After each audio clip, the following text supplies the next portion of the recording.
सीबा अली उम्र 20 साल। इसके खूबसूरती का चर्चा पूरे गांव में था और इसे अपने ही गांव के एक लड़के से प्यार हो जाता है, जिस लड़के का नाम था अरुण सैनी। आपने एक कहावत तो सुनी होगी, प्यार न जाने जात पात, नींद न जाने टूटी खाट। कुछ ऐसा ही मामला सीबा का भी था। सीबा अब अरुण का प्यार पाकर बहुत खुश रहने लगी थी। हंसती खेलती और अपने ही धुन में मगन रहती थी। फिर कुछ दिनों के बाद अचानक उसके साथ ऐसा क्या हुआ कि वो लोगों से किनारा करने लगी और गुमसुम खोई खोई सी रहने लगी।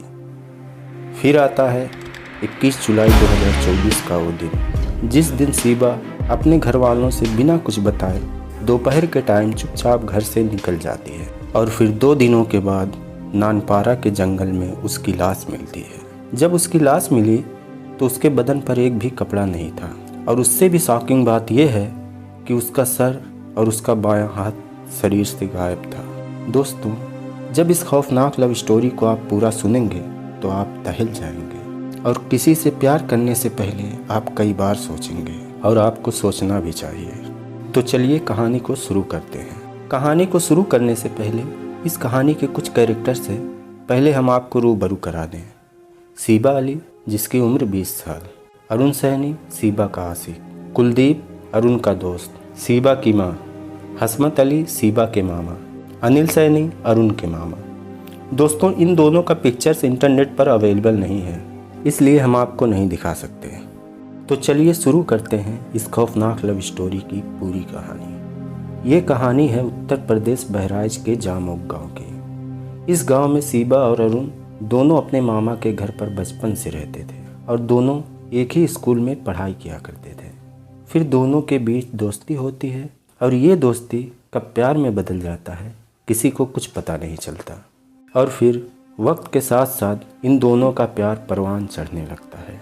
और फिर कुछ समय के बाद अपने ही गांव से सटे मार्केट में एक मेडिकल स्टोर पर अरुण काम करने लगता है। अब सीबा को अरुण से मिलने का जब भी मन होता तो दवा लेने के बहाने मेडिकल स्टोर पर चली जाती है और दोनों इधर उधर भी अक्सर मिला करते थे। अब दोनों का प्यार धीरे धीरे लोगों के नज़र में आता है और इनका प्यार हाईलाइट हो जाता है।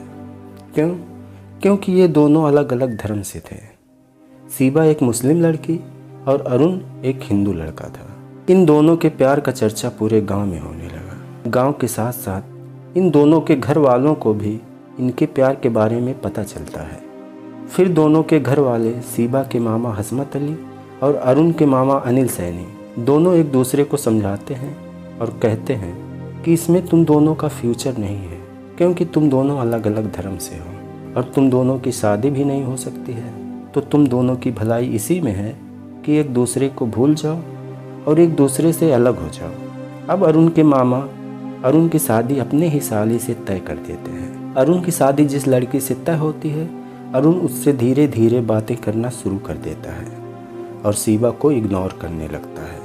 अब सीबा जब भी अरुण को कॉल करती है तो अरुण उसका कॉल रिसीव नहीं करता है। अब सीबा की बेचैनी और बढ़ती है और सीबा अरुण से मिलने उसके मेडिकल स्टोर पर पहुंच जाती है। अरुण से कहती है, मुझे 10 मिनट के लिए तुमसे मिलना है, उसी जगह जहां हम अक्सर मिला करते हैं, और एक टाइम बताती है। उसी टाइम पर अरुण उस जगह पहुंचता है जहां सीबा पहले से ही मौजूद होती है। अब अरुण को देखते ही अरुण से लिपट जाती है और रोने लगती है। सीबा कहती है, अरुण, ये मैं क्या सुन रही हूँ? तुम्हारी शादी किसी और लड़की से होने वाली है। अरुण कहता है, तुमने सही सुना है। सीबा कहती है, तुम सोच भी कैसे सकते हो किसी और लड़की से शादी करने के लिए? हमारे बीच जो बातें हुई थी, तुमने जो वादे किए थे, अरुण, इतने सालों का प्यार तुम एक पल में कैसे भुला सकते हो? अरुण, मैं तुम्हें अपना सब कुछ मान चुकी हूँ। मैं तुम्हारे बिना नहीं रह सकती। मैं मर जाऊँगी अरुण, ऐसा मत करो। अरुण कहता है, सीबा, देखो, हमारे बीच में जो कुछ भी था और जो कुछ हुआ है, ये हमारी नादानी थी और हमारे लिए बेहतर यही है कि हम दोनों एक दूसरे से अलग हो जाएं, क्योंकि तुम दूसरे धर्म की हो और मैं दूसरे धर्म का हूँ। सीबा कहती है, अच्छा, पहले ये सब ख्याल नहीं आया था तुमको? मेरे साथ मौज मस्ती करते थे तब तुम्हें ये सब बातें नहीं मालूम थी कि तुम अलग और मैं अलग धर्म से हूँ? तब तो बड़े बड़े वादे करते थे। सीबा कहती है, अरुण, चलो हम कहीं दूर चल के अपनी शादी करते हैं और अपना घर बसा लेते हैं। अरुण कहता है, तुम पागल हो गई हो, तुम्हें समझाना बेकार है। और इतना कहकर अरुण वहाँ से चला जाता है। दोस्तों, इस कहानी में अब तक जो कुछ भी आपने सुना है वो सारी बातें एक न्यूज़ आर्टिकल के मुताबिक अरुण ने पुलिस वालों को बताई थी। तो अब तक की कहानी तो आपको समझ में आ गई होगी। अब चलते हैं फिर से उसी दिन पे, जिस दिन शिवा अपने घर वालों को बिना कुछ बताए दोपहर के वक्त घर से निकल जाती है। और जब शिवा घर से निकलती है तब शिवा के मामा हसमत अली घर पर नहीं होते, वो काम पर थे। लेकिन हसमत अली की पत्नी घर पर ही थी। जब शिवा को घर से निकले 1-2 घंटे बीत जाते हैं तो शिवा की मामी सोचती हैं कि शिवा कहाँ गई होगी, अभी तक वो घर नहीं आई। अगर मोहल्ले में किसी के घर जाती है तो इतना देर कभी नहीं लगाती। अब शिवा की मामी मोहल्ले में पता लगाती हैं, शिवा किसी के घर पर तो नहीं। दोस्तों, शिवा किसी के घर पर होगी तब तो मिलेगी, और वही होता है। शिवा का कुछ पता नहीं चलता। अब शाम होने लगती है और शिवा के मामा हसमत अली घर पर आते हैं और अपनी पत्नी को कुछ बेचैन सा देखते हैं। तब पूछते हैं, क्या बात है, कुछ टेंशन में लग रही हो, सब ठीक तो है? तब उनकी पत्नी कहती हैं, कुछ ठीक नहीं है जी, शिवा का कुछ पता नहीं चल रहा है। दोपहर को ही घर से निकली थी और अभी तक वापस नहीं आई। मैंने पूरे मोहल्ले में उसे ढूंढवाया लेकिन उसका कहीं कुछ पता नहीं चल रहा है। अब सबसे पहले हसमत अली को अरुण का ख्याल आता है और वो सोचते हैं कहीं ऐसा तो नहीं कि शिवा अरुण के साथ कहीं चली गई हो। अब शिवा के मामा अरुण का पता लगाते हैं तो पता चलता है कि अरुण अपने घर पर ही है। हसमत अली सोचते हैं कि जिस लड़के पर शक था वो तो अपने घर पर है, तो आखिर शिवा कहाँ गई होगी। अब उनके मन में तरह तरह का ख्याल आने लगता है और इसी तरह पूरी रात बीत जाती है और सुबह होती है। ये बात पूरे मोहल्ले में फैल जाती है और मोहल्ले में चर्चा होने लगता है कि हसमत अली की भांजी शिवा कल दोपहर से ही गायब है। लोग तरह तरह की बातें करते हैं और कुछ लोग हसमत अली से कहते हैं कि एक काम करो, चलो पुलिस थाने और शिवा का मिसिंग कंप्लेंट दर्ज करवाओ। वो लोग नानपारा के पुलिस स्टेशन पहुंचते हैं और हसमत अली अपने भांजी का मिसिंग कंप्लेंट दर्ज करवाते हैं और कहते हैं, सर, मेरी भांजी शिवा अली, जिसकी उम्र 20 साल है, वो कल दोपहर से ही गायब है। पुलिस का सबसे पहला सवाल था कि आपके भांजी का किसी से अफेयर तो नहीं। हसमत अली कहते हैं, सर, जिस पर हम लोगों को शक है वो हमारे गांव का ही एक लड़का है जिसका नाम अरुण है, लेकिन वो अपने घर पर ही मौजूद है और उन दोनों की काफ़ी दिनों से दोस्ती थी। हसमत अली सारी बात पुलिस को बताते हैं। अब पुलिस अरुण को पुलिस स्टेशन बुलाती है और अरुण से पूछती है कि शिवा को जानते हो? अरुण कहता है, जी सर। पुलिस पूछती है, शिवा कल से गायब है, ये भी पता होगा तुमको? अरुण कहता है, हाँ सर, मालूम है। पुलिस कहती है, तब बताओ कहाँ गायब किया उसे? अरुण कहता है कि सर, हम दोनों के बीच 3 दिन पहले 17 तारीख को बातें हुई थी, उसके बाद हमारी कोई बात नहीं हुई और मुझे नहीं मालूम कि वो कहाँ गई होगी। पुलिस कहती है कि अच्छा ये बताओ, तुम दोनों के बीच 17 तारीख को क्या बातें हुई थी? अरुण कहता है, सर, वो मुझसे शादी करना चाहती थी और वो कह रही थी कि मैं तुम्हारे बिना नहीं रह पाऊँगी, चलो हम दोनों एक दूसरे से शादी कर लेते हैं। तो मैंने उसे समझाया कि देखो, मेरी शादी कहीं और तय हो चुकी है और अब मैं तुमसे शादी नहीं कर सकता क्योंकि हम दोनों का धर्म अलग है और हमारे लिए बेहतर यही है कि हम दोनों एक दूसरे को भूल जाएं। और मैंने उससे कहा कि आज के बाद मेरे पास फ़ोन मत करना। मैंने फ़ोन काट दिया। बस यही बातें हुई थी सर। फिर पुलिस ने अरुण से पूछा कि तुम दोनों का अफेयर कब से था? अब अरुण ने अपनी लव स्टोरी पूरी पुलिस को सुनाई, जो आप कहानी में पहले सुन चुके हैं। पुलिस कहती है, ठीक है, तुम जा सकते हो, लेकिन गांव छोड़कर मत जाना, हम फिर से तुम्हें बुला सकते हैं। अरुण कहता है, ठीक है सर, और वहां से चला जाता है।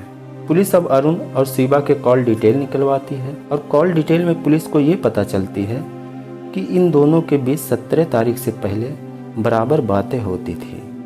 तो फिर अचानक ऐसा क्या हुआ कि शिवा के गायब होने के 3 दिन पहले इन दोनों में बातें होना बंद हो जाती है? कहीं ये कोई साजिश का हिस्सा तो नहीं है?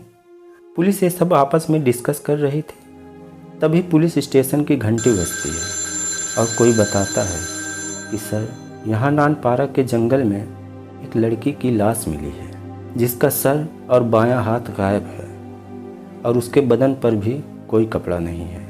पुलिस फ़ौरन मौके वारदात पर पहुंचती है और लाश को रिकवर करती है और हस्मत अली को बुलाती है। पुलिस हस्मत अली से कहती है कि हमें एक लाश मिली है जिसका सर और बायां हाथ गायब है और उसके बदन पर कोई कपड़ा भी नहीं था। शायद कातिल ने सबूत मिटाने के लिए ये सब किया हो। पुलिस हस्मत अली को डेड बॉडी के पास ले जाती है और उन्हें दिखाती है। हस्मत अली जैसे ही लाश को देखते हैं वो फूट फूट कर रोने लगते हैं और कहते हैं कि सर, मैंने इसे बचपन से पाला था, ये हमारी सीबा ही है, इसके पैर में काला धागा बंधा हुआ था। अब पुलिस बॉडी को पोस्टमार्टम के लिए भेज देती है। उसके बाद पुलिस की एक टीम अरुण के घर पहुंचती है और वहां पता चलता है कि अरुण घर पर नहीं, मेडिकल स्टोर पर है। पुलिस फ़ौरन मेडिकल स्टोर पहुंचती है और वहां से अरुण को उठाती है और पुलिस स्टेशन लेकर आती है। अब फिर से अरुण से पूछताछ का सिलसिला शुरू होता है। पुलिस अरुण से कहती है कि देख, इस बार जो कुछ भी मैं तुझसे पूछूंगा उसका जवाब हमें सही मिलना चाहिए। बता, तूने सीबा को क्यों मारा? अरुण रोने लगता है और कहता है कि सर, मुझे फंसाया जा रहा है। मैं सीबा से प्यार करता हूँ, आखिर मैं भला कैसे मार सकता हूँ सीबा को? पुलिस कहती है कि देख, नौटंकी मत कर, हमें दूसरा तरीका भी आता है सच उगलवाने का। अगर हम अपने पर आ जाएं तो मुर्दे भी सच बोलना शुरू कर देते हैं। तो चल, सच सच बता कि आखिर तूने क्यों मारा सीबा को? अब अरुण डर जाता है और सच उगलना शुरू कर देता है। कहता है सर, मैं उससे परेशान हो गया था, मेरी ज़िंदगी नर्क बन चुकी थी। हमेशा वो एक ही चीज़ की रट लगाए रहती थी, मैं तुम्हारे बिना नहीं रह पाऊंगी, मैं मर जाऊंगी, चलो हम दोनों एक दूसरे से शादी कर लेते हैं। सर, मैं उससे शादी नहीं करना चाहता था। मैंने उससे समझाया कि देखो, हम दोनों के बीच जो कुछ भी था उसे ख़त्म कर देते हैं और एक दूसरे को भूल जाते हैं, इसी में हम दोनों की भलाई है। सर, हम दोनों अलग अलग धर्म से थे तो हमारी शादी कैसे हो सकती थी? सर, अब मैं उस लड़की से शादी करना चाहता था जहाँ मेरी शादी तय हो चुकी थी। तब मैंने सोचा कि मैं इसे समझा समझा कर थक चुका हूँ, अब मुझे कोई दूसरा ही रास्ता निकालना पड़ेगा। अब ये सब बातें मैंने अपने दोस्त कुलदीप को बताई और मैंने कहा कि दोस्त, इस लड़की से मुझे पीछा छुड़ाना है, कोई रास्ता बताओ। फिर हम दोनों ने मिलकर एक प्लानिंग की और इस प्लानिंग के तहत मैंने 17 तारीख को सीबा के पास फ़ोन किया और कहा कि सीबा, हमारे लिए एक खुशखबरी है, हम दोनों शादी करने वाले हैं। सीबा ने कहा कि अरुण, अचानक से तुमको क्या हो गया? आज सूरज पश्चिम से कैसे निकल गया? मैंने कहा, नहीं सीबा, मैं रात भर सोया नहीं हूँ। मैंने इस बात को बहुत गहराई से सोचा कि तुम मेरे लिए जीने मरने के लिए तैयार हो, तुम मेरे लिए अपना सब कुछ छोड़ने के लिए तैयार हो, तो मैं तुम्हें भला कैसे छोड़ सकता हूँ? अगर मैं ऐसा करता हूँ तो ये तुम्हारे साथ बहुत बड़ी नाइंसाफ़ी होगी। सीबा, अब हम दोनों को एक दूसरे से कोई अलग नहीं कर सकता। सर, मैंने उसे अपनी मीठी मीठी बातों में फंसाया ताकि वो मेरे ऊपर पूरी तरह से विश्वास कर ले।